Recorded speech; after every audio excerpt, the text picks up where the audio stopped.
G'day guys, Derek Best, Beacon Fight for Life. Today I'm joined with Renee Catt. She does coaching and counseling and really specializes in relationship and trauma healing. G'day Renee, how you going? Good, mate. How are you? Fantastic. Thank you for joining me today. Let's jump straight into it.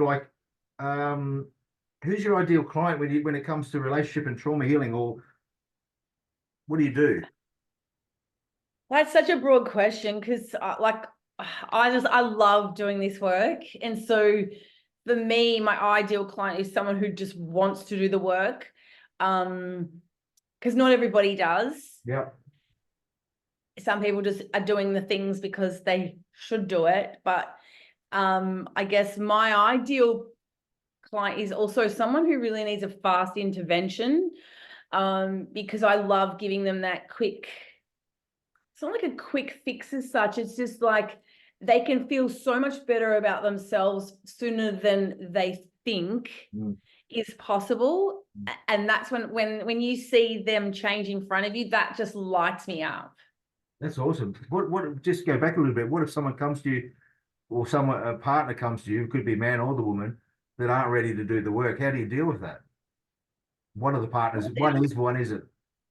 Yeah, so then I've worked with a lot of couples in that space before, especially when they're in that really tender space of should I stay or go? Mm. And more often than not, this is for a decade's worth of doing this work, right? That it'll be that the woman has typically wanted to go to therapy or before the man has. He's often more resistant, which is just normal, right? It's just how we are wired differently. But that's what I've seen as a pattern over that decades. And I just say to the women, that's okay, because one person can doing the work, so to speak, can create a ripple effect for the family. Mhm. Okay. And that can be enough to get them to grow back together. Okay. So it's fair to say you work with men and women. Yes, most definitely. Are all the people you deal with, is the relationship ended or have you saved some? But yeah, both. Yeah. Both. Like some of them will come to me when there's been a lot of infidelity. Uh-huh. They've found out and it's a big shock. So, and because that can bring on signs very similar or symptoms similar to PTSD. So again, that's when I do a quick intervention to help them be able to self-regulate, get out of the fight, flight, or freeze, and just get their sense of self and calm back. And some people, when I'm working with couples, I'll say to them, be unattached to the outcome, because if we're too attached on it working and it doesn't, then it can, then they're more disappointed. So I just say, just be unattached. We're going to do the work with the intention that you can grow back together and repair. Okay. But ultimately, they have to be responsible for their healing. And so yeah, every couple, every individual is different. So yeah, just it varies, which is another reason why I love working with either men, women, or couples. I hear that you specialize in calling people out on their bullshit. I might have said that somewhere. So you find that helps men open up to you, or men and women open up to you by doing that, having that approach? Yeah, because if I'm not going to do it, who's going to do it, right? Because I say to my people, I say everything that I'll say to you comes from a place of love and giving a shit. And I'll say that it's said to give you the breakthrough you need, because if you let people just keep telling their story, they're going to get stuck in it. And that's often when they get stuck in that disempowered state or have that victim mentality or poor me, they get stuck there. Mm. And, at first the truth might piss you off, but then it sets you free, right? Well, that's the strategy you're running with. Yes, and I think a wise man that we both met, or how we met, right, said that to us as well, or specifically when I first met Buddy Alonzo, and Yeah. he made me cry. Yeah. Um, But yeah, like one of my male clients called me a smiling assassin. And that's a compliment. I think so. He took it that way anyway. So It's you also mentioned some of the you've got a TikTok. I think it's called a TikTok handle. I'm Renee Catt, and it's Instagram as well. But you've got some great video content on there if people want to go and look at that.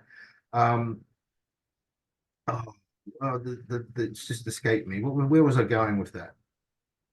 Where was I going? was that because of my mission for May, maybe?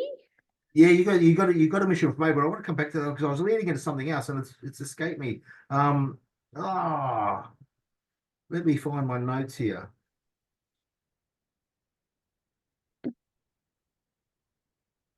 Mm. Doing explain doing healing differently. That's what I was looking at. I know there was a big pause there. I apologize for that, but I had to find it because it was explaining healing differently. Healing Yeah, different so a lot of doing healing people, differently. yeah, most people come to me when they're sick of talking about their stuff, right? They've been to counseling and they're just like, I'm not getting anywhere with this. And I say, great, because I'm different. Let's just sort shit out. Let's get it. You don't have to talk about it to heal from it. You can't talk your way through trauma, right? Because what people aren't often told is that the trauma and everything is the body. The body is the subconscious mind. You talk about it, you're only using, 10% of your brain in a way, and you're not going to get something that's transformational. I'm more let's transform your whole life rather than just let's do little, random things. People come to me for a breakthrough. They're sick of being stuck in self-sabotaging patterns. And it's like, great. You don't have to talk about it to heal from it. You absolutely do not. Yeah. What's the biggest standout? What's the biggest standout for you, with all the years that you said 10 years worth of experience doing this, that you've learnt with people in general and relationships? The biggest standout. About, how we spoke about getting into relationships and Yeah, so I think for doing the work when I was doing like specializing in just the divorce stuff was seeing that the patterns with people was they jump from one relationship to the next. And then you're just going to take all that baggage from that relationship into the next one. And there hasn't been the inner work done. And also, if you have got childhood stuff to deal with as well, guess what? That's in that relationship and then that one. And so that's when people do become like self-sabotaging because people are their patterns. And I think I like that. And yeah, you have repeat. So this self-sabotaging relationship after relationship, and then people get all down on themselves, like, what's wrong with me? And then they can spiral where we don't want them to go. And I think when you see the relationship statistics of, first marriages, it's pretty much 50-50, give or take a percentage here and there that end in divorce. Well, second and third marriages are higher. And so that for me, when I got into that sort of space, was one of the biggest standouts going, people just aren't doing the work or getting the learnings they need to not, have history repeat all over again. So they're taking their old self into a new relationship, getting the same outcome, but Pretty quicker. much. But quicker. Yes. Yeah. So and then, sorry, go on. Well, what I was going to say about that is because of this, that red light we get, or the likes we get, that dopamine hit. So if you're going on those dating apps and things, people are just jumping straight into relationships, and it's like, slow down, people. So it's normal that it's happening because of the society we live in with these things and the apps and everything, that I think sometimes people feel that, oh, well, grass is greener over there. I'll just keep swiping. I can get on an app and I can meet anyone anywhere. Yeah. Yeah. And it's just like next. Pretty much. Yeah. While we're talking about that, I mean, well, not exactly that, but if you had experience, because of all the trauma and relationship problems with people that have, had to deal with suicidal tendencies, or have you had experience yourself with suicide? Because I mean, this whole message is to help people that might be grappling with, thinking they've got there's no way out. They've been dragged through the courts, male or female, and think there's only one solution left. So, have you had dealings with that at all? Yes, I have. And I've had, like, from the female side of things, the common denominator there seems to be childhood sexual abuse and then bullying at school. Mm-hmm. And then there's often weight issues, whether it's too much weight or anorexia linked to that. Mm-hmm. Then women, that's the clients there that I have seen more so, who have had the suicide ideation or have attempted it. Mm-hmm. And then on the male side of things, I've more seen it when blokes have been alienated from their children for no reason. And that sort of seems to be the common denominator with my work of who has had those, those thoughts. So with your experience, like, is it with parental alienation? Does it lean one way? Or is it, it can be both ways? It can be both ways, but I have seen more where the men are alienated from their children. Okay.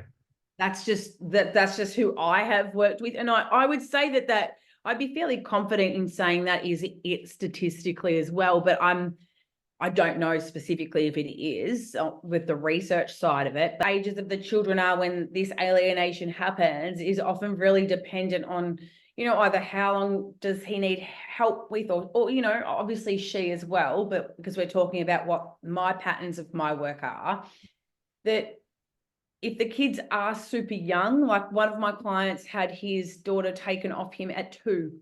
And so basically and she's now 21, I think.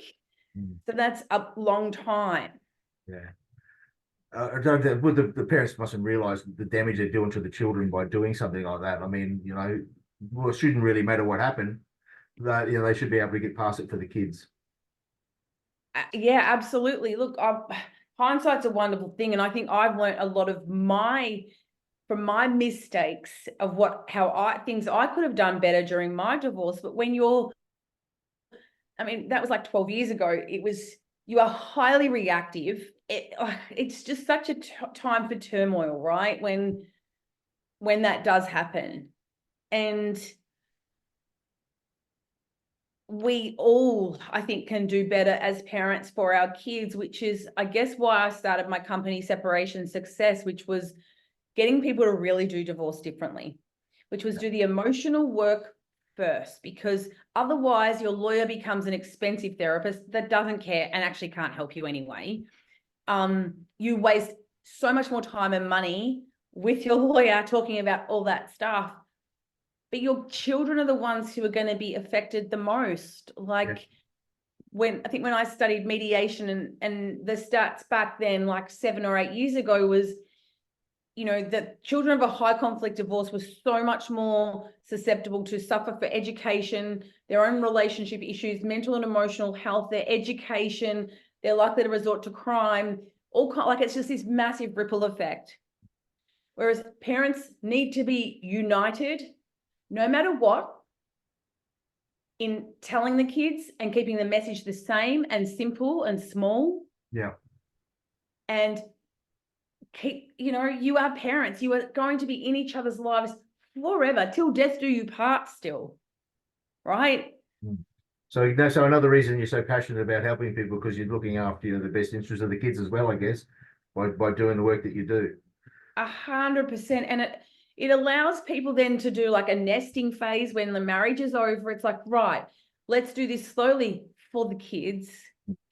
And the Family Law Act has just changed all across Australia on the 6th of May, so that the children's best interests are looked at a lot more closely.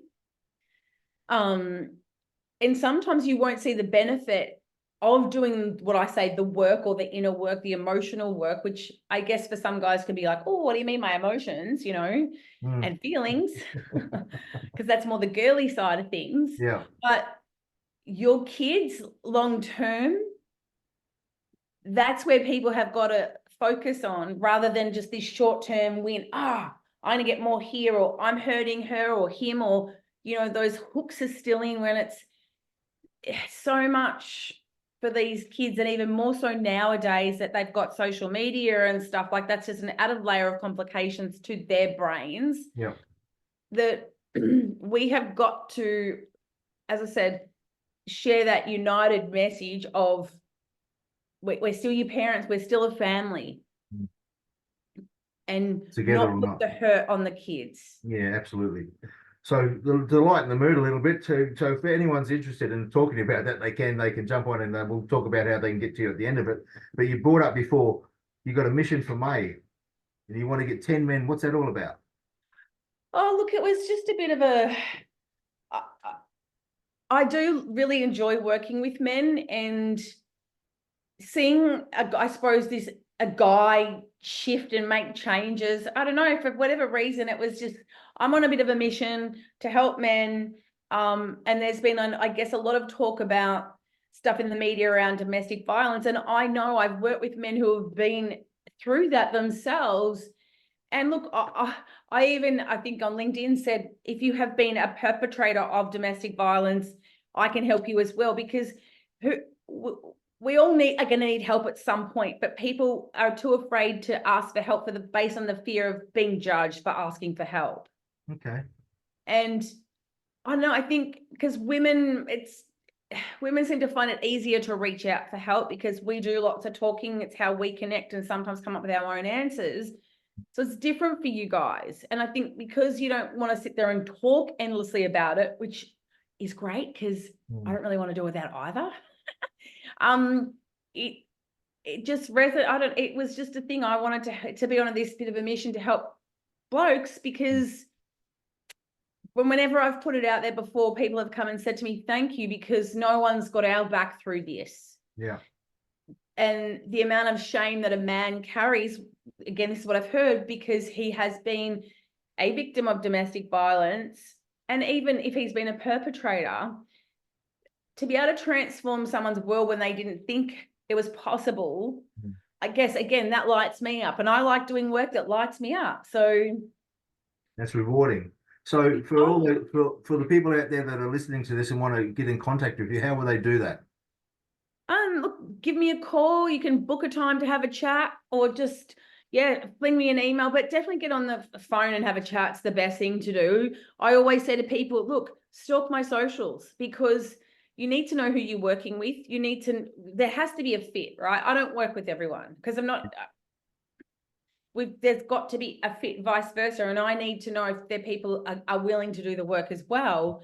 So I said, go and make sure that you have a bit of a stalk and see if you resonate with what I say, because if you don't, well, don't bother jumping on the call. So we're going to I'm Renee Catt. I'll put it in the content of the post. They can get you on TikTok, they go Insta, you just said LinkedIn. So you've got a few different avenues for them to get hold of you. And then maybe there's a phone number you can put in there as well. So would you like to add anything before we go? Is there any that burning desire that you need to say to my audience? Just that there is nothing wrong with getting somebody to help you, right? It's just like, if you've got a car, we take our car in for a service. So we need somebody to access, and I'm not a mechanic, although I'll definitely steal your car for sure, hands down. But when you might know how to put petrol in the car, right? But we don't know how to change the brakes and do all the other stuff. Or you go to the dentist to brush your teeth. We can brush our teeth, but we can't get and do the deep clean. So I suppose we need somebody else to get to the parts of our brain and our mind that we can't access through normal just talk therapy, which I'm just not a fan of. Or for transformation. Yeah. So we all need somebody. I have a coach. If I'm going through stuff, I have a therapist. We all need somebody to help us with our stuff. So it's like, it's okay to reach out and ask for help. Yeah. All right. Well, we need to normalize that. Well, thank you for the work you do in your space. Appreciate it. I'm sure there's people that are very thankful that have met you. So, and the audience out there, again, my name's Derek Bess. I'm the Beacon Fight for Life, and we want to reconnect the multicultural community in ways we can do that today is with Renee, and I'll put the details in the handle. So make sure you take the time to smile today. Thank you, Renee. Thanks, Eric.